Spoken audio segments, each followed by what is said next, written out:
It's your girl Jen, and February is finally over. Thank God. It was one of those months where I just felt perpetually behind, just kind of off, but you know what?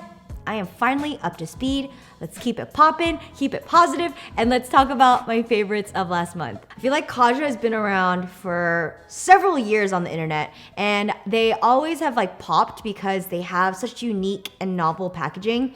Out of everything that I've tried, my favorite has been these eyeshadow trios, specifically Glowing Guava and Orange Blossom. I love the fact that there are 3 shades in each little stack. And these have been incredible to travel with because normally when I travel, I'll pack like 2 or 3 eyeshadow palettes.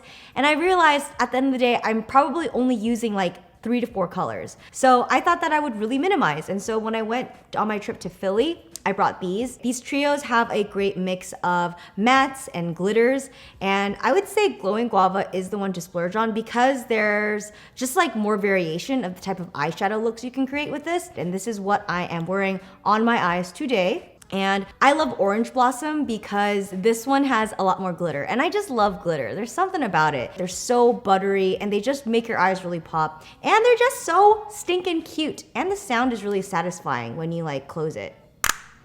Since my hair is shorter, I had to kind of recalibrate the hot tools in my hair care drawer. I had to get a new curling iron and I had to get a barrel that was smaller because now my hair is shorter. So I did some research and I got the Hot Tool curler in the 0.75 inch barrel.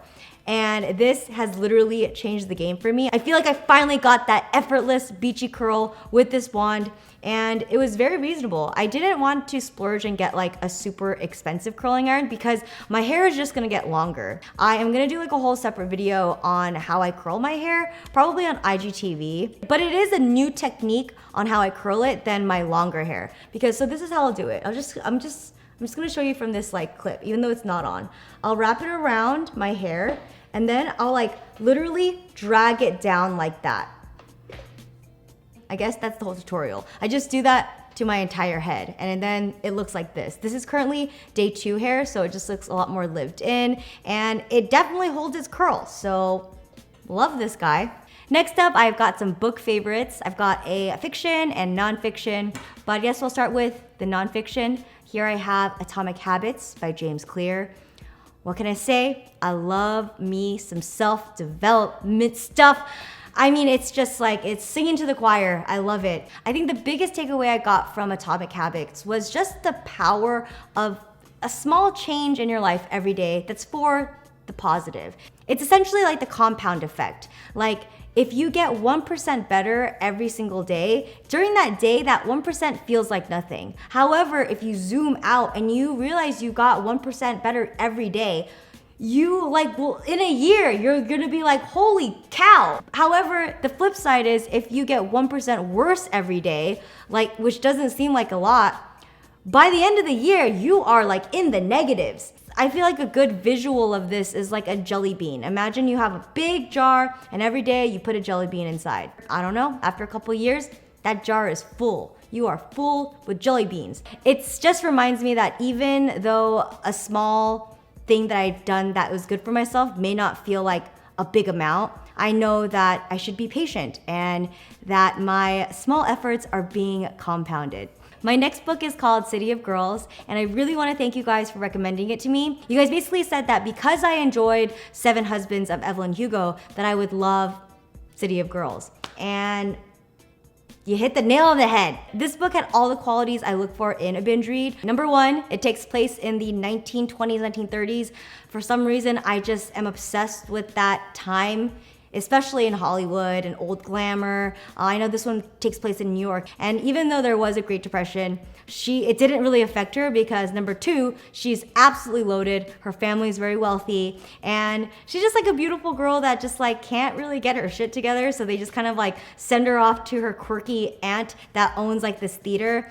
And number 3, I love the fact that it involves partying and decadence. She's running around hanging out with like showgirls, hooking up with like random dudes. And number 4, there's a lot of reflection involved because you like basically follow her entire life. And when she's like old in like the last couple of chapters, just a lot of her life philosophies. Like I hope that that type of mentality will like sink into me by then. So my next favorite is something that I think everybody should have, because who likes bad breath? Nobody. This is TheraBreath. I think this is the most effective mouthwash I've ever used. You just need to make sure that you gargle it in your mouth and swish it around for like a minute and then another 30 seconds. And it's just like minty fresh until you eat something like stinky, like red onion or something. I like to use this mouthwash on days where I know that I'll be around a lot of people. I like to use this before nights out, or just like if I'm on set and like I have to be really close to like the makeup artist. Like I like to make sure that my breath is nice and fresh and not stale. So this really does the trick. I've gone for the invigorating icy mint, and it's not like Listerine where when you gargle it, you're just like in pain, like clenching the sink. Like no, it's a very like pleasant experience. Like you just swish it, gargle it, and you spit it out, and you've got great breath.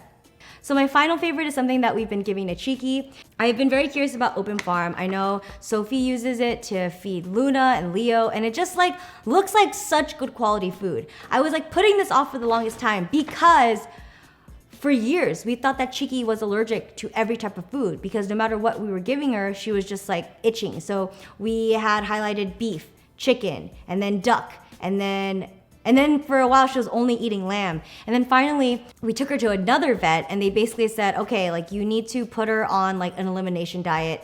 And then we put her on this kibble, and she was still itching. So the verdict is that Cheeky is just allergic to air/pollen. Like it's just in the air. We just have like a special cream for her. So now we can just like feed her any food that we want.